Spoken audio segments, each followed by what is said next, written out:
ప్రియులారా, ఇప్పుడు ఈ మందిరం వేసినప్పుడు ఎలా ఉంది వీళ్ళ పరిస్థితి? చాలా ఆత్మీయంగా, ప్రార్థనాపూర్వకంగా, దేవుని మహిమపరిచేటట్లుగా, అక్కడ వాళ్ళు ఏడ్చిన ఏడుపులు, కొట్టిన చప్పట్లు, ఊదిన బూరలు, ప్రియులారా వాళ్ళ సంతోషం, ఇదంతా చూసినప్పుడు సాధారణంగా మనకేమనిపిస్తుందంటే నిజంగా వీళ్ళకి ఎంత భక్తి అండి దేవుడంటే, ఎంత విశ్వాసం, నిజంగా ఎంత సమర్పణ.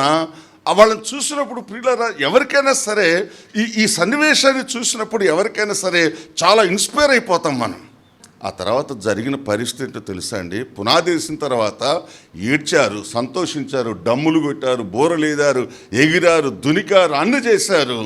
పునాది వేసిన తర్వాత ఎవరింటికి వాళ్ళు వెళ్ళిపోయారు. వెళ్ళిపోయి 16 సంవత్సరముల వరకు ఎవరు మళ్ళీ అక్కడికి తిరిగి రాలేదు. ఈ మందిరానికి పునాది వేశారు కదా, ఏమైంది, అసలు కడుతున్నారా లేదా, దీని పరిస్థితి ఏంటి, స్థితిగతి ఏంటని ప్రియులారా ఎప్పటి వరకు 16 సంవత్సరాల వరకు ఎవరు పట్టించుకోలేదు. ఈ సీన్ చూసినటువంటి దేవుడు వాళ్ళు అనుకున్నాడట, అసలు ఆల్మోస్ట్ ఆల్ వీళ్ళు మొత్తం ఒక నెల రోజుల్లో ఇది పూర్తి చేసేసి ప్రియులారా దేవుని మందిర ప్రతిష్ఠిత ఆరాధన పెట్టేసి నన్ను ఎంతో ఘనపరుస్తాడని అనుకుని ఉన్నాడట ప్రియులారా దేవుడు. ఎందుకంటే ఆ సిచ్యువేషన్ అట్లా ఉంది.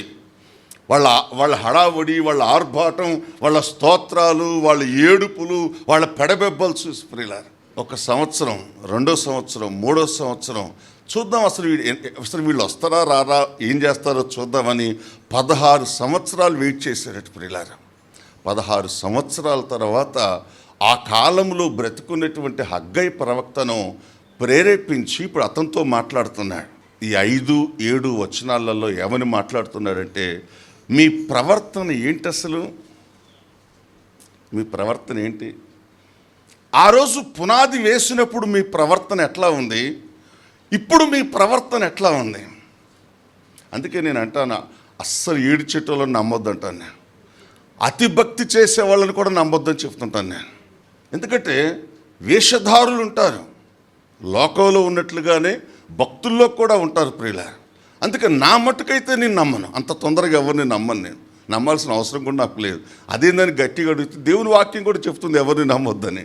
ఒకవేళ ప్రియులారా, ఒకవేళ అంతము వరకు, తుది వరకు కూడా ఈ భక్తిని నిలుపుకోగలిగే ధైర్యం, సాహసం ఉన్నప్పుడు మాత్రమే దాన్ని మనం బాహటంగా ప్రదర్శించాలి. మనం లేకపోతే ఇట్లా దొరికిపోతాం.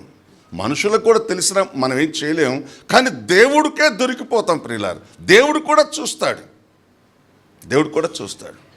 అందుకే మనం ఎంత తగ్గింపు కలిగి ఉంటే అంత మంచిది, ఎంత మనని మనం తగ్గించుకొని ఉంటే మంచిది. మాటలో కానీ, ప్రవర్తనలో కానీ, హావభావాల్లో కానీ ప్రియులారా అతి ఎప్పుడు కూడా పనికిరాదు, అతి ఎప్పుడు కూడా పనికిరాదు. ఒకవేళ మనం మనుషులు మభ్యపెట్టవచ్చు, ఎందుకంటే మనుషులు అమాయకులు కాబట్టి. కానీ ఎవడు దేవుణ్ణి మభ్యపెట్టగలడు?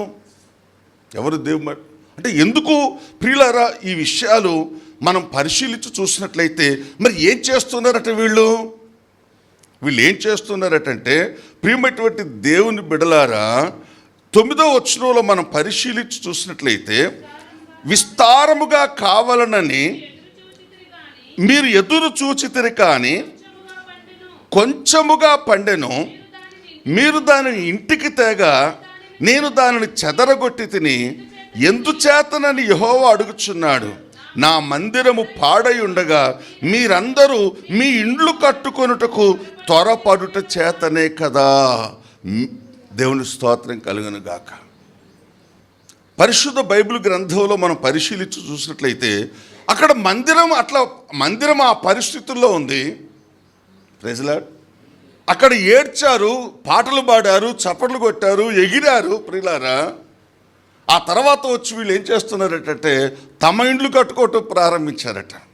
రెండవది ప్రియమైనటువంటి దేవుని బిడ్డలారా 3వ వచనంలో, అందుకు యెహోవా వాక్కు ప్రత్యక్షమై ప్రవక్తయగు హగ్గై ద్వారా సెలవిచ్చినది ఏమనగా, ఈ మందిరము పాడై ఉండగా మీరు సరంభి వేసిన ఇండ్లలో నివసించుటకు ఇది సమయమా? ప్రతి ఒక ప్రవచనం ఈ భూమి మీదకి వచ్చింది అంటే దానికి చాలా బలమైనటువంటి ఆధారాలు మనకు బైబిల్లో కనపడతాయి. మనుషుల్లాగా మాట్లాడటానికి ఆయన మనిషి కాదు. చాలా ఆలోచనకర్త అయిన దేవుడు, చాలా జ్ఞానం కలిగినటువంటి దేవుడు ఆయన, చాలా వివేచన కలిగిన దేవుడు. ఒక మనిషి చేత నువ్వు తప్పు చేశావని చెప్పించుకునేంత స్థితి ఎప్పుడు దేవుడికి తెచ్చుకోడు ప్రియులారా. కాబట్టి వీళ్ళ పరిస్థితిని చూసి అప్పుడు దేవుడు మాట్లాడుతున్నాడు. ఎన్ని సంవత్సరాలు చెప్పండి? 16 సంవత్సరాల తర్వాతనైనా అడగటం ఏమైనా తప్ప ఎందుకంటే 1 సంవత్సరం కాగానే అడిగితే ఓరి 1 సంవత్సరం అన్న కాలేదు అప్పుడే దేవుడు అడుగుతాడని అనుకుంటారని ప్రియులారా 16 సంవత్సరాలు వెయిట్ చేశాడు. 16 సంవత్సరాల తర్వాత అడుగుతున్నాడు. దేవుని స్తోత్రం కలుగును గాక. అంటే వీళ్ళేమనుకుంటున్నారంటే, నేను అనుకుంటున్నాను, ఎందుకు ప్రభా మరి వీళ్ళెందుకు ఇట్లా అనుకుంటున్నారంటే, ఆ కోరేషు చక్రవర్తి ఇచ్చిందే చాలా ఉంది, ఇంకా మేము ఇవ్వాల్సిన అవసరం ఏముంది, కోరేషుని గురించి చెప్తున్నారు కానీ మా గురించి చెప్పట్లేదు కదా ప్రశ్న. రెండవది, కొంతమంది బబులోను నుంచి తిరిగి వచ్చారు. ఎవరు? దేవుని మందిరాన్ని బట్టి ఆసక్తి కలిగిన వాళ్ళు, దేవుని మందిరం విషయమై భారం కలిగిన వాళ్ళు, మరలా దేవుని మందిరాన్ని నిలబెట్టి నా దేవుని మందిరములో ఆయన్ని ఘనపరచాలి, మరలా బలులు అర్పించాలి, మరలా పాత దినాలలో దేవుని మందిరములో ఎటువంటి పరిచర్య జరిగిందో అంతకంటే గొప్ప పరిచర్య జరగాలని ప్రియులారా 70 సంవత్సరాల శ్రమకాలం ఎప్పుడు పూర్తయిపోతే ఎప్పుడు వెళ్ళాలి అని ఆతృతతో ఉన్నటువంటి వాళ్ళు ప్రియులారా అక్కడి నుంచి వచ్చారు. దేవుని స్తోత్రం కలుగును గాక. కాబట్టి వీళ్ళందరినీ చూసి ప్రియులారా ఈయన డబ్బులు ఇస్తున్నాడు, ఆయన కట్టుకుంటున్నాడు, మాకేం సంబంధం లేదు అని ప్రియులారా ఎవరింట్లోనే వాళ్ళు బాగు చేసుకోవటం మొదలుపెట్టారట. అందుకే పరిస్థితులు ఇలా ఉన్నప్పుడు ఒకవేళ అడిగితే ఎవరిని అడుగుతారు అంటే, వీళ్ళందరూ ఏమనుకుంటున్నారంటే అడిగితే ఎవరిని అడుగుతారు? ఆ పునాదేశంలోనే అడుగుతారు, మమ్మల్ని ఎందుకు అడుగుతారు? వీళ్ళ భావన ఏమై ఉండొచ్చు అని మనం ఆలోచన చేస్తే ప్రియులారా ఎవరో ఇస్తున్నారు, ఎవరో కట్టుకుంటున్నారు, ఏదో పునాదేస్తున్నాం రమ్మంటే మేము వచ్చాం, చూసాం, చప్పట్లు కొట్టమన్నారు, కొట్టాం, పాట పాడన్నారు, పాడాం, ఆమె వెళ్ళిపోండి అన్నారు, వెళ్ళిపోయాం, అంతే. వాక్యం సెలవిస్తుంది, కొంచెం మీరు ఆలోచించాలి. దేవుడు అంటున్నాడు మీరు ఆలోచించండి, మీకు ఒక ఆలోచన రావాలి. అంటే హగ్గై ద్వారా ఏం చెప్తున్నాడంటే, ఇశ్రాయేలు ప్రజలారా మీకు ఒక ఆలోచన రావాలి. ఏమైనా ఆలోచన రావాలంటే వీళ్ళకి రావట్లేదు ప్రియులారా. కాబట్టి ఆ ఆలోచన కూడా ఆయనే చెప్తున్నాడు. ఏమని చెప్తున్నాడు? మీరు విస్తారముగా విత్తినను మీకు కొంచెమే పండింది.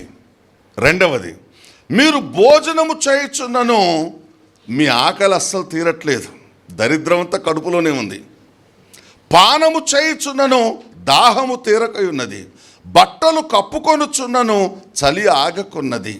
పనివారు కష్టము చేసి జీతము సంపాదించుకొనినను ఆ జీతము చినిగిపోయిన సంచిలో వేసినట్లుగా ఉన్నది. దేనిని బట్టో తెలుసా? మీరు ఆ రోజు పునాదేశారు, ఈరోజు మీరు పట్టించుకోవట్లేదు. ఇప్పుడు దేవుడు అంటున్నాడు నాకు మండింది,